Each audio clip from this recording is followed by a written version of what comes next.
Hello there and welcome back to the channel. The Kenobi finale is finally here and I ended up really enjoying it. I had some minor complaints that I'll talk about at the end, so if you want to skip to that. But for now, let's go over the things you might have missed and do a breakdown of the episode. This is where the fun begins. So we start off back on Tatooine with Reva going after Luke, as you remember from last episode when she found Bail Organa's transmission. I found it a little weird how she was instantly there at the start of the episode. I guess while the Empire was chasing after the rest of the insurgents, she was able to get to Tatooine without any trouble. Plus Jabiim is also in the Outer Rim, so Tatooine couldn't have been too far. We go over to the insurgents, which is essentially the rebellion, fleeing from an Imperial Star Destroyer, which looks like it could be Devastator, one of Darth Vader's Star Destroyers we see during the Battle of Scarif, during A New Hope, and at the Battle of Hoth. On the Rebels ship, they are working on preparing the hyperdrive so they could go to Tessin. I couldn't find anything about this planet, but I think it was just a nod to Star Trek's Tessin 3. On the ship we see a young kid and his mother talking with Leia.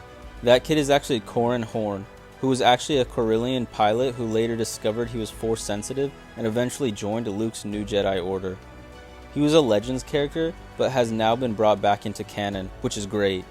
After talking with Roken, Obi-Wan finds out that the ship is damaged and they aren't going to last long. So he ends up coming with a plan to draw the Empire away because he knows Vader will follow. Leia is pretty upset about this, but after some time they chat and Obi-Wan gives her Tala's holster, which looks like it could be the one she used in Return of the Jedi during the Battle of Endor. Back on the farm, Owen and Beru prepare for Reva to come.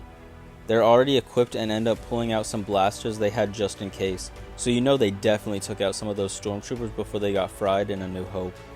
With Reva coming after Luke, this reminds me very much of a Legends comic where Darth Maul does the same and Owen brings out his rifle. Back on the Star Destroyer, Darth Vader and the returned Grand Inquisitor watch as Kenobi takes off into a different direction. The Grand Inquisitor insists they worry about wiping out the rebels instead of focusing on one lone Jedi, but Vader doesn't care. So going back to last week's episode when Obi-Wan told Anakin that his need for victory blinds him, which we can definitely see that he still hasn't learned yet, and orders them to follow Obi-Wan. This leads them to a rocky planet, but we're unsure where at. They don't mention it, but we'll probably learn what it is eventually. Back on Tatooine, the suns have set and Reva makes her way to the farm in search of Luke. She's met with an ambush from Owen and Beru, but eventually gets past them. I was honestly really surprised she didn't kill them. I'm sure working with the Empire for so long, she's had to do much worse, but no, she kinda just sits there and takes whatever they throw at her. But she makes it to Luke, who escapes and runs off into the desert. Not too long after, she catches up with him and uses the Force to pull him down. Luke stumbles off the rocky terrain and is knocked out. As Reva is standing over him, she sees visions of what Anakin did to her during the Jedi Purge, which causes her to have a change of heart and spare Luke. Vader and Kenobi both land on the rocky planet, then come face to face for the moment everyone has been waiting for since the show was announced. Obi-Wan says his line from Revenge of the Sith, then does his iconic Form 3 pose that we've seen so many times. Then Darth Vader says this, Then you will die. which was from Rebels when he also said that while fighting his old Padawan Ahsoka Tano. Then an epic fight breaks out. You can definitely see that Vader is a lot more mobile here and not as slow as usual. I wasn't much of a fan of the shaky cam though. I feel like they could have done better on that. During their duel, Vader makes a crater that Obi-Wan falls into, then he piles rocks on top of him. Prematurely, he leaves believing to have won, but Obi-Wan uses the Force to keep all the rocks from crushing him. While under all the rocks, he has a moment and thinks to Luke and Leia. I think this would have been perfect to not have him only think of Luke and Leia, but Qui-Gon, Anakin, and even Padme as well. Though I see why they went with just the twins, as they are the reason he's still going. After he releases himself, Obi-Wan sneaks up on Vader, and then they continue their duel. This time Kenobi much more aligned with his Revenge of the Sith status. Using the Force, Obi-Wan picks up a ton of boulders around him, which reminded me very much of something from Avatar: The Last Airbender. Obi-Wan destroys Vader's suit, then takes out a chunk in his helmet, where we can see Hayden Christensen as Anakin with his blue eyes. A parallel to the scene in Rebels where Ahsoka does the same. Obi-Wan is shocked to see his friend still in there. He gets teary-eyed and is able to only speak his name, Anakin. But Vader assures him that Anakin is gone. We hear a mix between Anakin's voice and Darth Vader's. During their battle on Mustafar, Anakin's lungs were burned severely, which is the reason his voice is fully electronic. So for him it should sound more like a whisper because he can't really speak.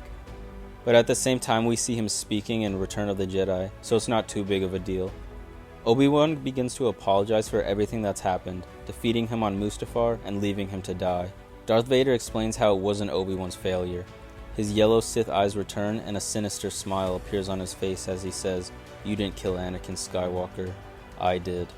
In this moment, Obi-Wan realizes that Anakin is truly dead, but I think deep down he knows Anakin is still in there, which is why he didn't have the heart to kill him.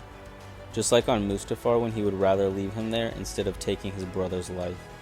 Obi-Wan leaves the planet, saying goodbye Darth, which adds up to why he calls him that in A New Hope. As he's leaving, Vader shouts after him while kneeling on the ground, defeated once again. Obi-Wan heads back to Tatooine to save Luke, but by the time he gets there, Reva has already decided not to kill him, and returns Luke to his aunt and uncle, uninjured. Reva and Obi-Wan talk a bit. She asks if she's become like Vader, but Kenobi lets her know that she hasn't. She's chosen not to by sparing Luke. Darth Vader is back on Mustafar talking with a hologram of Palpatine, who is worried that Vader thinking too much about his past will be the Empire's undoing. He needs him to be fully committed, and Vader says that he only serves him. Then we finally get to hear the Imperial March, which is way overdue. Themes are a big part of Star Wars and really add a lot of weight to a certain scene. So it was super jarring not hearing this throughout the entire show until this moment. They did the same thing with Leia's scene when Obi-Wan goes and visits her in Alderaan. He returns her droid and they say their goodbyes, but he tells her that she has to keep him a secret or it'll endanger them both, which is why we end up seeing her being discreet in her transmission she gives to R2-D2. Obi-Wan returns to Tatooine and packs up his stuff to move into the hut we see him in during A New Hope. We get to see his classic robes from Revenge of the Sith, but we also get a new edition that creates the look from the comics. He visits Owen one last time, but during this encounter he gives Luke the toy ship we also see him playing with when he's older. And we also get to hear his famous line that we've been waiting to hear. But by far one of the best moments of the episode is when Obi-Wan is heading off to his new home and we get to see the Force Ghost of Qui-Gon Jinn appear to him. Originally, Qui-Gon was never supposed to have a Force Ghost due to not fully completing the training, but that's been retconned, which is a good choice. Overall, I really enjoyed this episode. I think the series as a whole could have definitely paid off by having Obi-Wan as a movie that was more personal to him and Anakin. Then Reva could have had her own series, which probably would have made more people care about her. They could have developed her more instead of rushing her arc at the end and ultimately making her a side plot. Eventually I want to do a review on the entire series and give it a rating, but until then, what did you think about this finale? What did you think about the show as a whole? If you're enjoying the content, then you will hit that subscribe button. And I'll see you all in the next one. Now as always my friends, may the Force be with you.